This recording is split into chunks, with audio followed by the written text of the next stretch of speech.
لأهلها أما بعد فأعوذ بالله من الشيطان الرجيم بسم الله الرحمن الرحيم وقالت اليهود ليست النصارى على شيء وقالت النصارى ليست اليهود على شيء وهم يتلون الكتاب كذلك قال الذين لا يعلمون مثل قولهم فالله يحكم بينهم يوم القيامة فيما كانوا فيه يختلفون۔ سامعین محترم،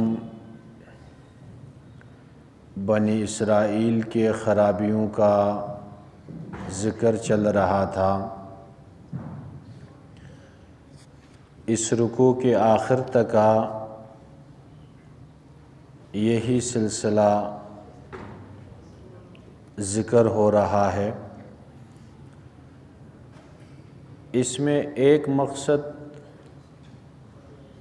مسلمانوں کے لیے تنبیہ بھی ہے کہ بنی اسرائیل جیسے روش پہ نہیں چلنا، ورنہ دنیا و آخرت میں ذلیل و خوار ہو جاؤ گے۔ اور اس کے ضمن میں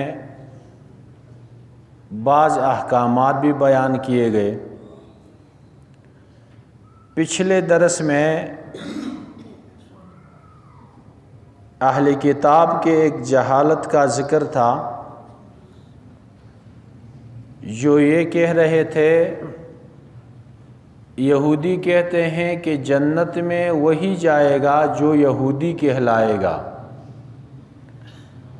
اور عیسائی کہتے ہیں کہ جنت میں وہی جائے گا جو عیسائی کہلائے گا۔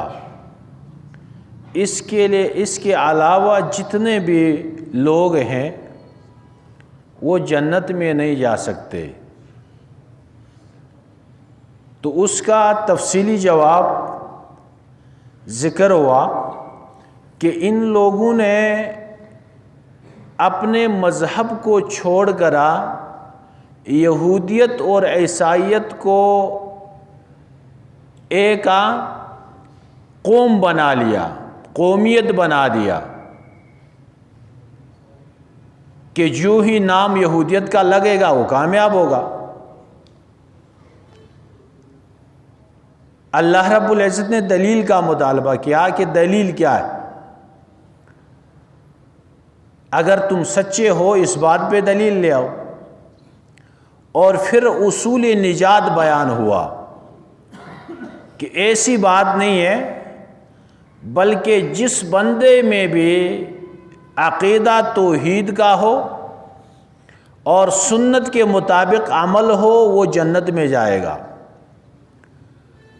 اور مسلمانوں کو یہ تنبیہ کی گئی کہ یہودیوں اور عیسائیوں کی طرح نام کے مسلمان مت بنو۔ مسلمان نام لگنے سے ان انعامات کا، ان اکرامات کا توقع رکھنا جو اللہ نے مسلمانوں کے لیے ذکر کیے، یہ انتہائی درجے کی حماقت ہوگی۔ جب تک اسلام کی روح نہیں آئے گی اس وقت تک یہ انعامات ملنے والے نہیں۔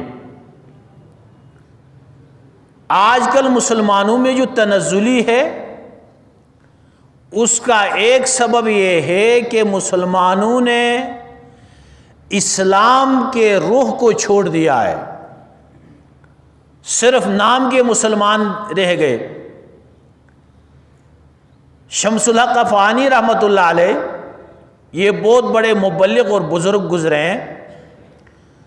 ان کے بارے میں آتا ہے ایک دفعہ ایئرپورٹ پہ مسلمانوں کی ایک جماعت ان سے ملی، پوچھا کہ کدھر کا ارادہ ہے؟ تو ان جماعت نے کہا کہ ہم باہر ملک جا رہے ہیں اور غیر مسلموں کو ہم دعوت دینا چاہتے ہیں۔ اسلام کی دعوت ہم ان کو دینا چاہتے ہیں۔ انہوں نے کہا آپ 1 مہینے کے لیے جا رہے ہیں، اگر اپنے تبلیغ کو مؤثر بنانا چاہتے ہو تو 29 دن تک اس بات کی تبلیغ کرنا کہ مسلمان جھوٹا ہے۔ یہ لوگوں کے ذہن میں بیٹھاؤ، مسلمان جھوٹا ہے، اور پھر 1 دن تبلیغ کرو کہ اسلام سچا ہے۔ آج کل لوگ اسلام کا سرچ مسلمان سے کرتے ہیں، اور کئی واقعات ایسے ہیں جو غیر مسلم مسلمان ہوئے، لیکن آپ مسلمان نام رکھنے کے لیے وہ تیار نہیں،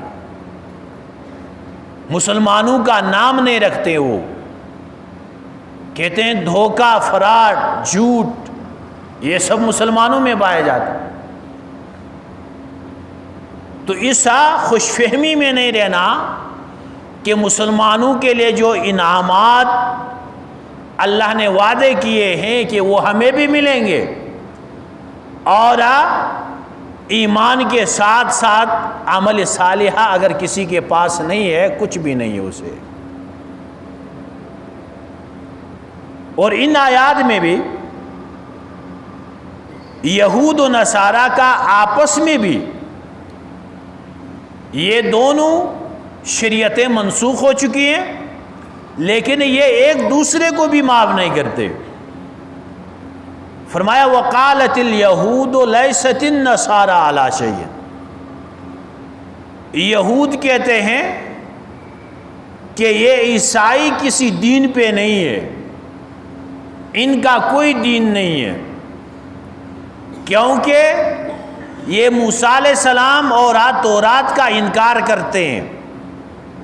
وقالت النصارى لیست الیہود علی شیء، عیسائی کہتے ہیں کہ یہ یہودی کسی دین پہ نہیں ہے، یہ انجیل اور عیسیٰ علیہ السلام کا انکار کرنے والے۔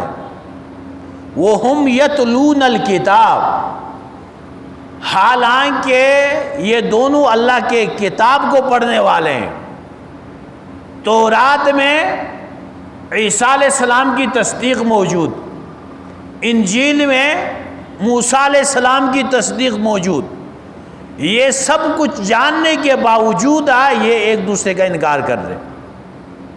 كَذَلِكَ قَالَ الَّذِينَ لَا يَعْلَمُونَ مِثْلَ قَوْلِهِمْ، اسی طرح کی بات کی ان لوگوں نے جن کے پاس علم نہیں ہے، یعنی جو مشرکین ہیں وہ بھی یہ بات کرتے ہیں کہ عیسائی اور یہودی یہ دونوں باطل پہ، ان کے پاس کوئی دین نہیں ہے۔ تو یہ تینوں فریق ہر ایک دعویٰ کرتا ہے کہ ہم حق پہ ہیں، اور ملت ابراہیمی کا بھی دعویٰ کرنے والے۔ یہودی کہتے ہیں ہم ملت ابراہیمی پہ، عیسائی کہتے ہیں ہم ملت ابراہیمی پہ، اور مشرکین کہتے ہیں ہم ملت ابراہیمی پہ، ہم ابراہیم علیہ السلام کے نسل میں سے، حالانکہ یہ سب باطل پہ ہے۔ یہودیت ایک دور میں برحق مذہب تھا، پھر منسوخ ہو گیا۔ عیسائیت برحق مذہب تھا، اس میں بھی وہ بھی منسوخ ہو گیا، اور اب چونکہ ناسخ موجود ہے، سرور کائنات صلی اللہ علیہ وسلم کے بعثت کے بعد تمام ادیان منسوخ ہو چکے ہیں، اور ایک بندہ سابقہ حکم جو منسوخ ہے اس کو اپنانے کا دعویٰ کرتے ہوئے حکم ثانی کو چھوڑ دیتا ہے، وہ برحق کیسے ہو سکتا ہے؟ وہ حق پہ نہیں ہو سکتا۔ فَاللَّهُ يَحْكُمُ بَيْنَهُمْ يَوْمَ الْقِيَامَةِ، اللہ رب العزت قیامت کے دن ان میں فیصلہ کریں گے، مکمل فیصلہ یہ قیامت کے دن ہوگا۔ فِيمَا كَانُوا فِيهِ يَخْتَلِفُونَ، جس چیز کے بارے میں یہ اختلاف کرتے ہیں، اور دنیا میں اللہ نے واضح کر دیا ہے حق اور باطل کو واضح کر دیا. قد تبین الرشد من الغی، ہدایت کو گمراہی سے الگ کر دیا اللہ نے. ہر بندہ جانتا ہے ہدایت کیا ہے اور گمراہی کیا ہے. وَمَنْ أَظْلَمُ مِمَّن مَنَعَ مَسَاجِدَ اللَّهِ. اب یہ جو تینوں فریق ہیں یہ اپنے آپ کو برحق سمجھتے ہیں، حالانکہ اس کائنات میں سب سے بڑے ظالم لوگ یہ ہیں، کیونکہ انہوں نے اللہ کی مساجد سے لوگوں کو روکا ہے، اللہ کے ذکر سے لوگوں کو روکا ہے. کسی نہ کسی شکل میں ان میں سے ہر ایک نے روکا ہے. اصحاب فیل کا واقعہ، ابرہہ نے بیت اللہ گرانے کی کوشش کی. وہ عیسائی تھا، اس نے دکھا دیا کہ ہم اس مسجد کو گرانا چاہتے ہیں تاکہ اللہ کا نام لینے والا کوئی نہ رہے. اور یہودیوں نے یہ کوشش کی. اس طرح مشرکین مکہ نے مسلمانوں کو اللہ کے ذکر سے روکا. ابتدائی اسلام میں بیت اللہ میں نماز نہیں پڑھ سکتے مسلمان. تو یہ سب کے سبا کسی نہ کسی شکل میں اللہ کے ذکر اور اللہ کے یاد میں رکاوٹ واقع ہونے والے لوگ ہیں. تو فرمایا وَمَنْ أَظْلَمُ مِمَّن مَنَعَ مَسَاجِدَ اللَّهِ. اس شخص سے بڑا ظالم کون ہوگا جو روکتا ہے اللہ کے مسجدوں سے أَن يُذْكَرَ فِيهَا اسْمُهُ وَسَعَىٰ فِي خَرَابِهَا، کہ جہاں اللہ کا نام لیا جائے اور اس کو ویران کرنے کی کوشش کر رہا ہے. مسجدوں کی خرابی، مسجدوں کی ویرانی ایک تو ظاہری طور پہ ہے کہ ایک بندہ آ کے مسجد کو گرا دیتا ہے، اور دوسرا بندہ ویران کرنے والا وہ ایسے اعمال اور ایسے طریقے اپناتا ہے جو قرآن و سنت سے ثابت نہیں ہے. ان دونوں کے لیے یہ وعید ہیں، یہ بڑے ظالم لوگ. اولئک ما کان لہم ان یدخلوها الا خائفین.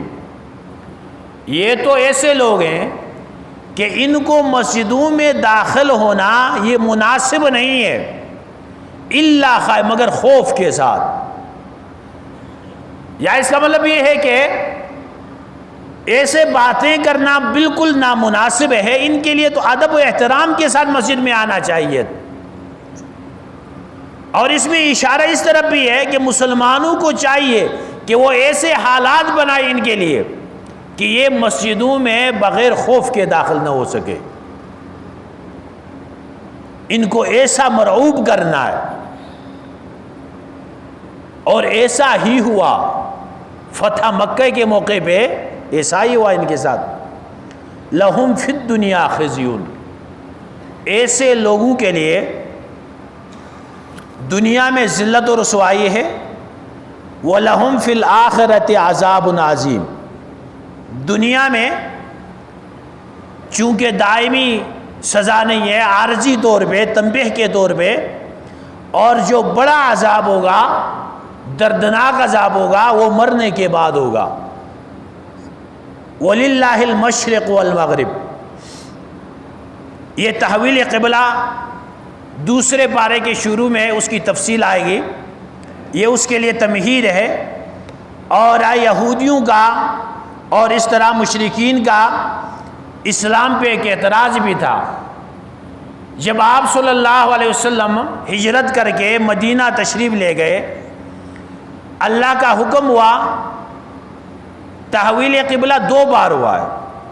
جب آپ صلی اللہ علیہ وسلم مکے میں تھے بیت اللہ کی طرف نماز پڑھتے تھے، اور جب ہجرت کر کے مدینہ آئے حکم ہوا کہ بیت المقدس کی طرف نماز پڑھنی.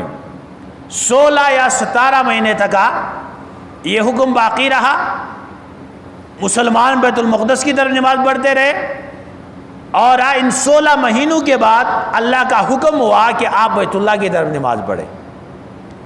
جب ایسا ہوا تو یہ کہنے لگے یہ کیسا دین ہے، کبھی ایک طرف رخ کر کے نماز پڑھتے ہیں، کبھی دوسری طرف رخ کر کے نماز پڑھتے ہیں، یہ کیسا دین ہو سکتا ہے؟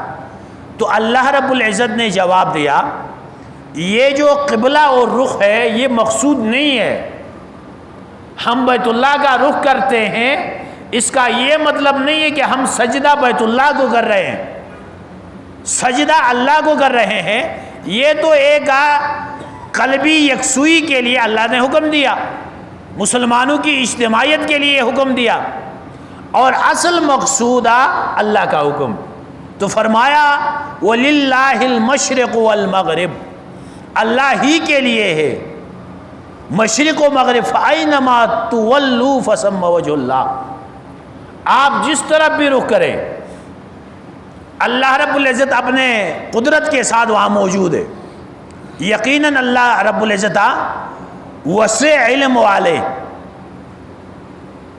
تو جواب یہ ہوا کہ اصل میں نہ بیت اللہ مقصود ہے سجدے کے لیے، نہ بیت المقدس مقصود ہے، بلکہ اللہ رب العزت کا حکم ہے تعمیل کرنا ہے۔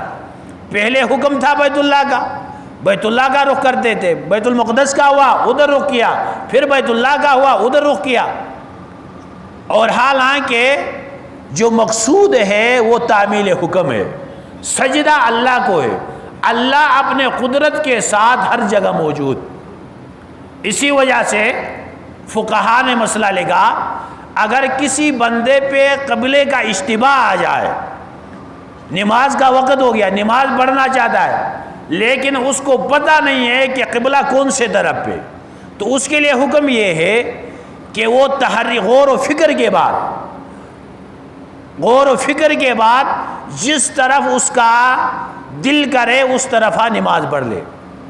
اب نماز پڑھ لیا، نماز مکمل کرنے کے بعد کسی نے آ کے دیکھا اور کہا کہ حضرت یہ قبلہ، آپ قبلے کی طرف پیٹ کر کے نماز پڑھ چکے ہیں، قبلے کی طرف پیٹ ہو گئی اور چہرہ دوسرے مشرق کی طرف ہے، تو اس کی نماز ہو گئی، اس نماز کو لوٹانے کی یعنی کہ ضرورت نہیں ہے۔ البتہ اس سے یہ مسئلہ بھی نہ نکالا جائے کہ یعنی اینما تولوا فثم وجہ اللہ، لہذا یہ اس وقت ہے جب کہ قبلے کے رخ کا علم نہ ہو۔ اگر کسی بندے کو قبلے کا رخ کا علم ہے اور وہ کہے کہ فَأَيْنَمَا تَوَلُّوا فَثَمَّ وَجْهُ اللَّهِ، مغرب کے بجائے مشرق کی طرف مڑ کے نماز پڑھے گا، اس کی نماز نہیں ہوگی۔ تو اصل مقصود تعمیل حکم ہے، اور باقی ان کی جو جہالات ہیں، اعتقادات ہیں، ان کا ذکر انشاءاللہ آئندہ درس میں کیا جائے گا۔ اللہ رب العزت ہمیں قرآن کو سمجھ کے عمل کی توفیق عطا فرمائے، سنت ادا کر